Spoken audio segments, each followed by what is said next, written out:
So we had an amazing session where the entrepreneurs joined us, and like it was truly to have amazing to have good insights from them as to how they developed their initial ideas into unicorns now, where masses in India are adopting it. So after this session, it is apt that we have someone from Invest India, the body that has enabled the entire startup ecosystem in the country to thrive, come here, and we will have none other than Mr. Deepak Bagla, who's currently the managing director and CEO of Invest India with us, and he will share a few words and thoughts with us. Just to give you a brief about his background, his professional career has spanned over 3 decades with the World Bank, Citibank, and in private equity, having responsibilities across Europe, Africa, and Asia. Currently, as I said, he's the MD and CEO of Invest India, the national investment promotion and facilitation agency promoted by the government of India. Invest India is also the execution agency for startups, so Startup India and Prime Minister's Science and Technology Initiatives. Deepak Bagla, he's a member of several high-level government committees, including FinTech, Innovation and Infrastructure. Mr. Bagla is on the advisory board of the government's $7 billion funds for MSMEs and the investment committee for the government's $1.5 billion worth of funds for startups. With that, I would like to welcome on stage Mr. Bagla.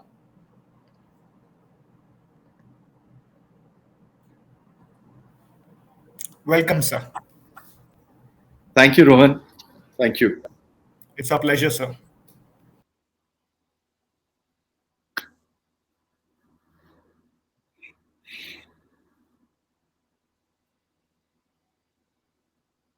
Please tell me whenever you want. Are we, Rohan? Rohan, please let me know whenever we can start. It'll be a pleasure. So sir, you're audible, and the audience is looking forward to having your thoughts shared with them. You can start. Thank you very much. Listen, first, Rajat, Rohan, I have to compliment you. Me and my entire team was really fascinated by this platform which you've created. So I'm obviously technologically challenged, so I had a tough time getting into it, but everybody else loved it. And we're going to take cues from you how to make it happen.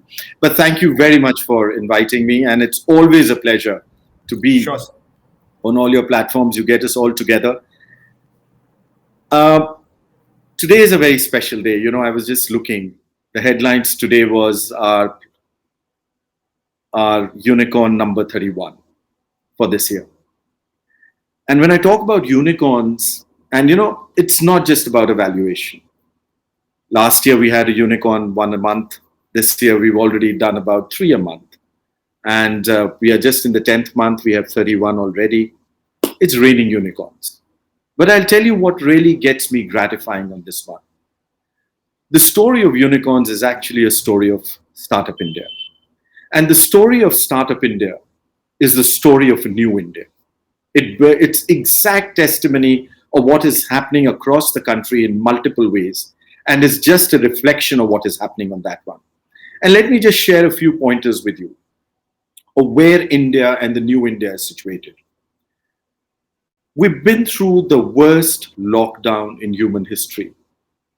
It's been brutal. It's touched each and every family across the globe.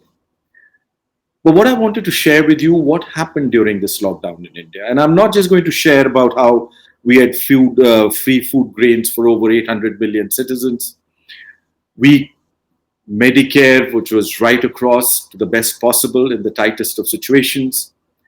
Very interestingly, even during the midst of this lockdown, we ran the world's largest water program, where drinking water tap has already reached over 50 million households. That means it has touched over 350 million individuals in the midst of the lockdown. Remember putting a pipe, digging in, bringing in all innovations, and sustainability remains the core of that. We've done over 600 million RT-PCR tests. Please don't forget, on the 27th of March last year, when we went into the lockdown, we just had about 20 odd labs in the country where we could do it. Today, we've done over 1 million a day, which is the run rate which is happening. We vaccinated over 800 million already, vaccinations. And very interestingly, if you were looking at the figure, of what happened on the 17th of September, just 2 weeks from where we are today, the total number of vaccinations in the world, minus India, were about 5.4 million. 5.4 million total number of vaccinations on that day across the entire globe. India itself, over 25 million.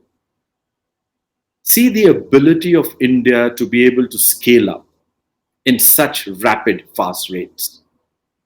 And that is what brings me to a point where, in fact, Startup India is now being looked at as a case study globally by multilateral organizations and business schools as to how, in such a short span of 60 months, how very smart policy, astute and efficient execution of a policy, and a policy which is created with very intensive stakeholder involvement, and which is where IVCA comes in very actively, and also to bring in the activity of all stakeholders together. In a short period of 60 months, if you remember, the Honorable Prime Minister launched Startup India on January 2016. You are number 3 in the world today in number of unicorns. You're number 2 in the world today in number of startups, and you're number 1 in the world with new startups adding every day. And the other interesting element of this is, let me just share with you how the world is perceiving us. And why I'm giving you all these pointers here around is because the startup element and the startup ecosystem is a result and a consequence of this larger ecosystem which is developing. And the numbers there have been, completely unprecedented. You know, our closing is 31st March of every year. 31st March this year, we closed with an FDI of over $81.7 billion. The highest ever FDI we've received in our history. At a time when global FDI was going down by over 35%, India's FDI went up by over 10%. And India was one of the few countries in the world where our global ranking as an FDI recipient nation moved from number 8 to number 5. When all the trends were against you, when global trends were against us, India still improved its position. But I'll tell you what's more heartening in that. This 81.7 billion came from 89 countries across the globe. You have more and more countries which have faith in India, which trust what is happening in India today and its future, and which now look forward to India, where they're looking to put in their investments and looking for returns. It's very heartening. And you have a number of new countries which are joining that bandwagon. This game has begun. The second interesting point, it came across 63 sectors. 63 sectors. The bouquet of opportunities in India has now expanded enormously. And more interestingly, we remain one of the most open economies on the planet, where each of these investments found their way into these 63 sectors. But the interesting thing is that each of these 363 sectors have been propelled by very strong policy formulation behind them.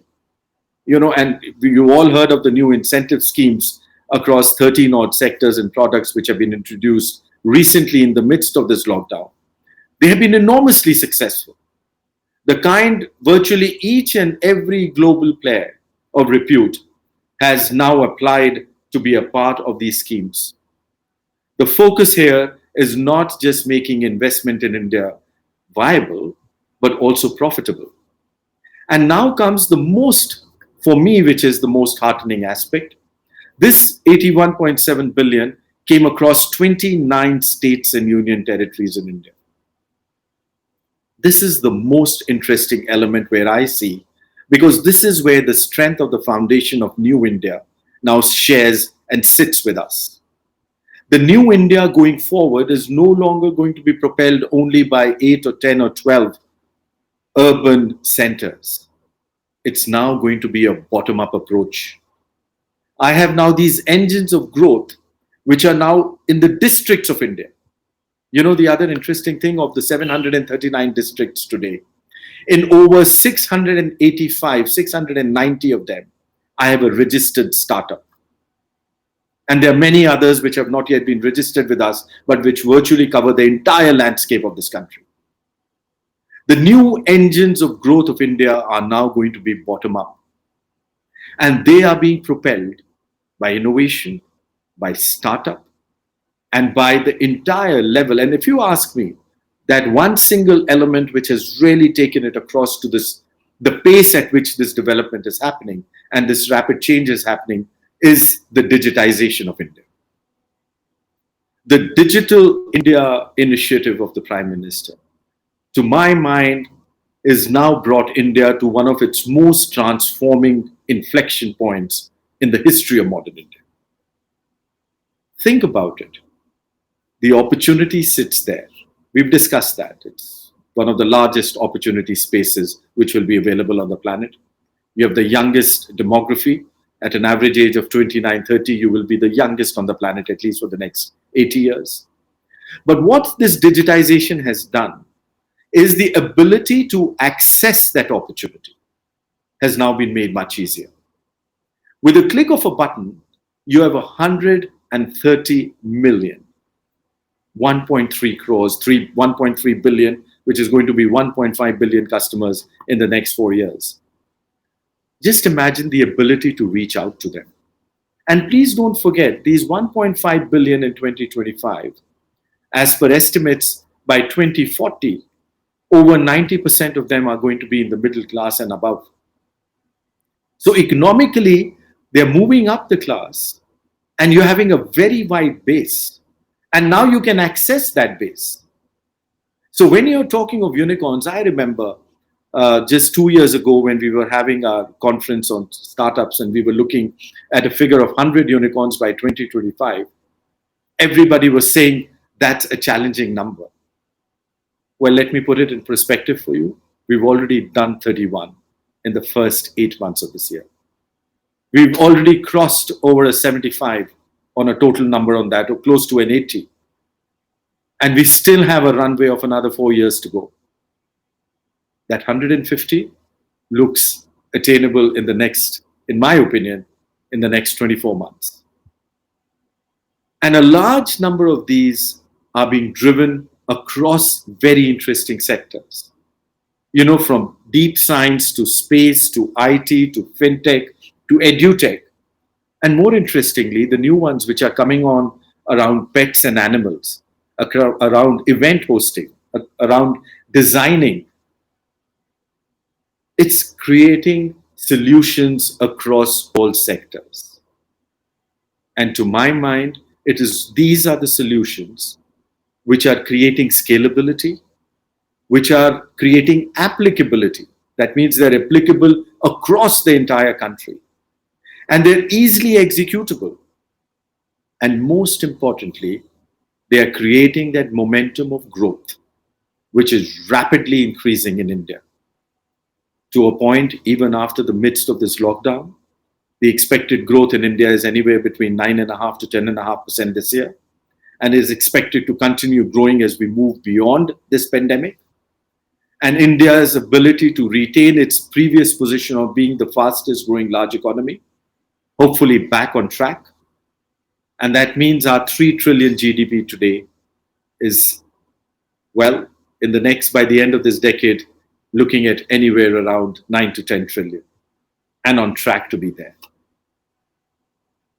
A large part of this being driven by the innovation, by the entrepreneurship, by the Indian startup, which is known today and globally acknowledged to be nimble, to be frugally innovative, and to be able to create business models which are now easily becoming case studies across business schools. So with that, I really want to thank you all for giving me this opportunity. I want to wish you all luck, and I all want to wish you to join us in this partnership as we move into one of the most transforming examples in human history of what is happening in India today. Thank you very much, and let me take it back to you. Deepak, thank you very much. As always, your sessions are fantastic and a lot of information, a lot of statistics. Truly grateful to Invest India for really supporting this whole ecosystem. And we look forward to interacting with you more. I hope the audience also had a good session. Thanks so much. Bye for now.